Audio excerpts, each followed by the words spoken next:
Hi everyone. Good evening. I think I'm still trying to figure out what I'm gonna do tonight. I want to make some tutorial stuff or I don't know. Thanks for just joining me on Twitch while we figure it out. It's really hot in here though, so whew. I might not last very long. Okay, that was crazy. I can see myself. All right. Are mass adopted when they're not. You have to remember that this is an app, even without the billions of dollars flying around to sway election conversations, that this is an app where people are just fucking unemployed stunt queens every fucking day of the year trying to get a bag. If you thought Amber Rose was random when it came to the MAGA Trump campaign, I promise you, eventually, if it ever comes out, you're going to be surprised as to who really on this app is taking the fucking money. And it's not just influencers, and it's not just established content creators or people who have hundreds of thousands of followers who are just random talking heads you see on this app who are popping up in 20-second videos. I promise you. Beyond that, if you are confused as to why Starbucks is being boycotted because they were union busting. An American company was union busting American employees who were trying to fight against their own disenfranchisement and their own exploitation. Starbucks has been union busting their employees for years.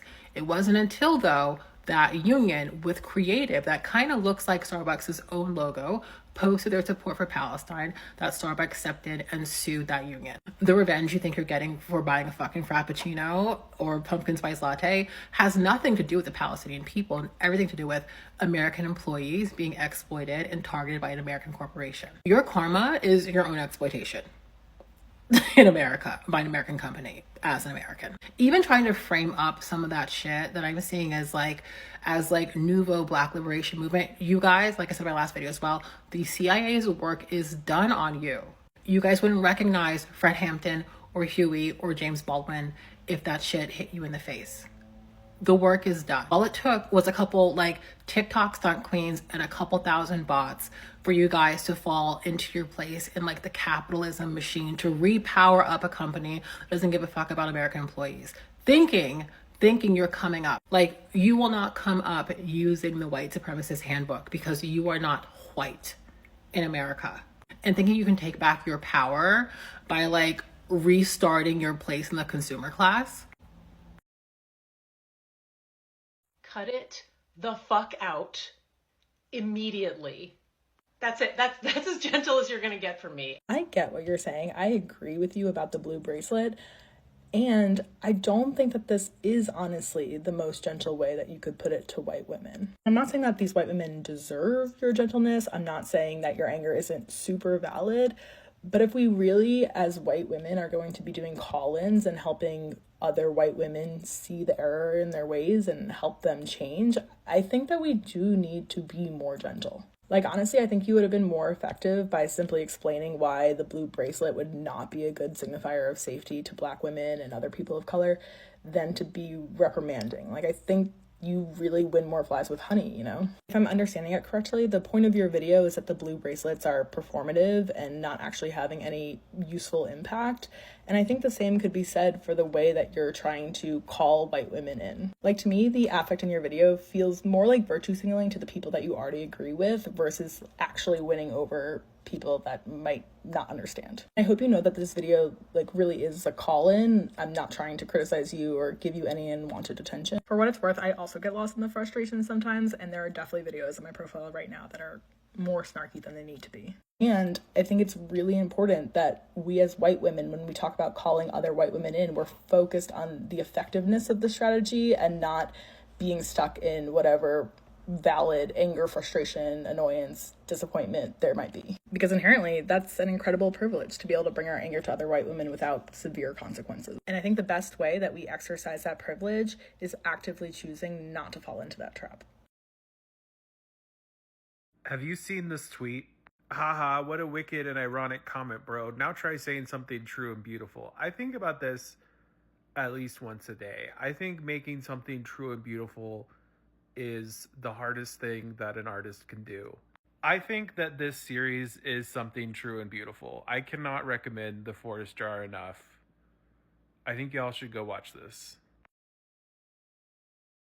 Mutual aid. Everybody's talking about it, but what is it? I'm going to give you a quick overview on the different types of mutual aid groups that exist and what might apply to you as an individual.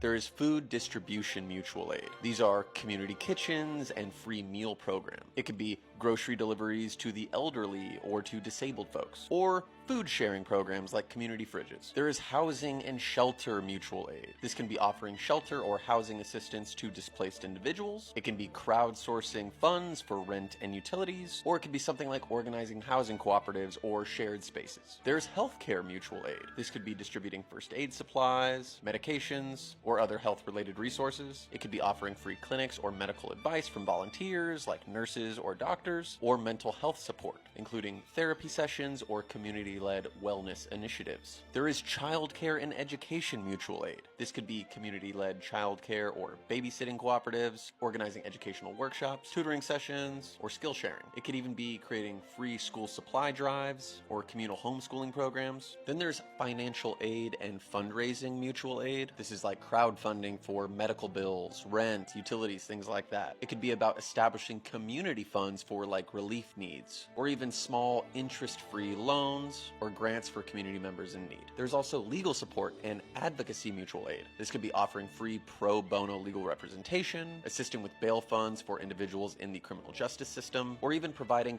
know your rights workshops for information on navigating the legal system. There's transportation mutual aid. This could be coordinating ride shares for people trying to get to work. This could be organizing bike donation programs or even repair services, or providing funds for public transit passes or car repairs. There is technology and digital support mutual aid. This could be providing donated computers, tablets, or phones, or even internet access. This could be offering tech support for setting up devices and getting access to resources. It could even be organizing digital literacy workshops to help people learn to use new technologies. Then there's skill sharing and resource exchange. You could have time banks where members trade hours for access to different skills, like trading plumbing for tutoring. You could have skill sharing workshops for gardening or carpentry. You could even have tool libraries or equipment sharing programs, letting people access things for communal use. There is mental and emotional support mutual aid, things like peer support groups for mental health or substance abuse problems, providing access to therapy or mental health care,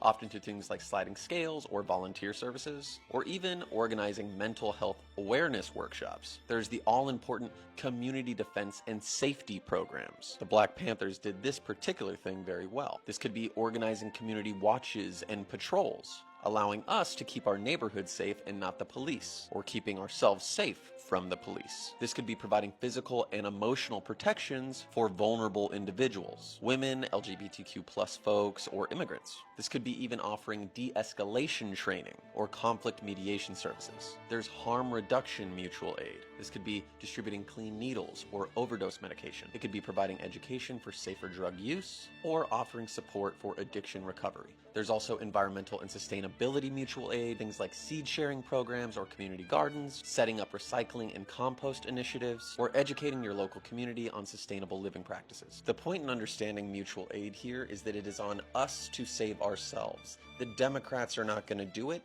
and it is only us coming, grassroots, working class people helping each other, that are going to save our world. You need to understand that mutual aid can look a lot of different ways. And no matter what your particular skill or passion is, there is something that you can offer your community. If you're looking for organizations near you, go to comradelibrary.com. It is an interactive map that will show all of the organizations around you. You can filter through based on the type of organization you want to get involved with. And if there's one that you know about that you don't see there, there is a form to submit new organizations. So let's jump into this. Let's save each other. Let's help each other. Solidarity, comrades.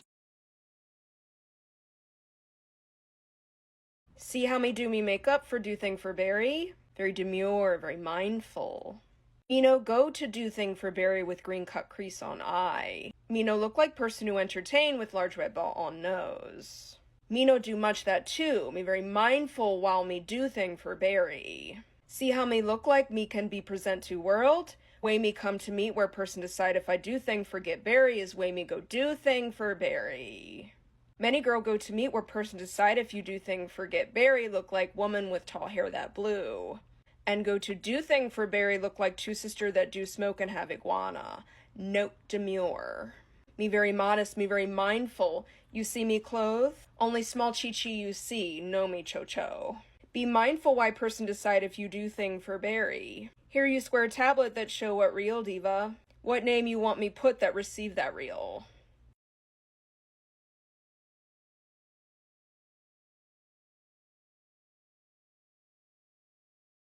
It's times like this that we do need to remember that everyone deserves soup. Now, this does not feel particularly good to remember right now.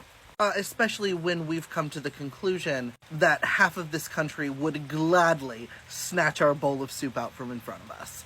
But it is still important to remember that everyone deserves soup. However, and I want to make myself incredibly clear on this, believing everyone deserves soup is by no means the same as allowing or condoning the behavior of people who take other people's soup. Because as long as there are people who are taking other people's soup, that is counterproductive to the goal of everyone having soup. So when people are taking other people's soup, they do have to be stopped. They cannot be allowed to continue taking soup or throwing soup or having tantrums in the kitchen. That is not good for anyone, including the people who are taking people's soup. Now, yesterday I made a video where I told Trump supporters that they were going to hell for voting for Donald Trump. Now, ultimately, this is not my decision, it's God's. But based on what's in the book, boy howdy, the evidence isn't looking good for them. And man oh man, did they start throwing the soup. Pacifism and wanting people to have what they need. These are not passive acts. Turning the other cheek does not mean saying nothing in the face of injustice. And I do not advocate violence. As a Quaker, as a minister, I cannot put my seal of approval on that. But if anyone tries to tell you that your resistance makes you just as bad as them, that you stopping people from throwing soup is as bad as the people who are throwing soup, they are lying to you. Get creative, get bold. The video I made yesterday was directly inspired by Benjamin Lay and the way that he liked to hold up a mirror to the hypocrisies of people who owned slaves. For the first time yesterday, a lot of Trump supporters felt what it felt like to be told that they were going to hell, and they responded very poorly. They are not used to being treated how they treat other people. And when that happens, they fall on their knees and they cry about it. And they claim that you are trying to take their soup. And as empathetic people, it pulls at us, right? Like yesterday I had to sit and think, like, did I do something wrong? And no, I didn't. I did not wish violence on anyone. I did not advocate violence towards anyone. All I did was hold up a mirror and show them what they look like when they're throwing soup. So buddies, if you don't like what you see, that is on you. You have the choice to change. You can just stop throwing soup.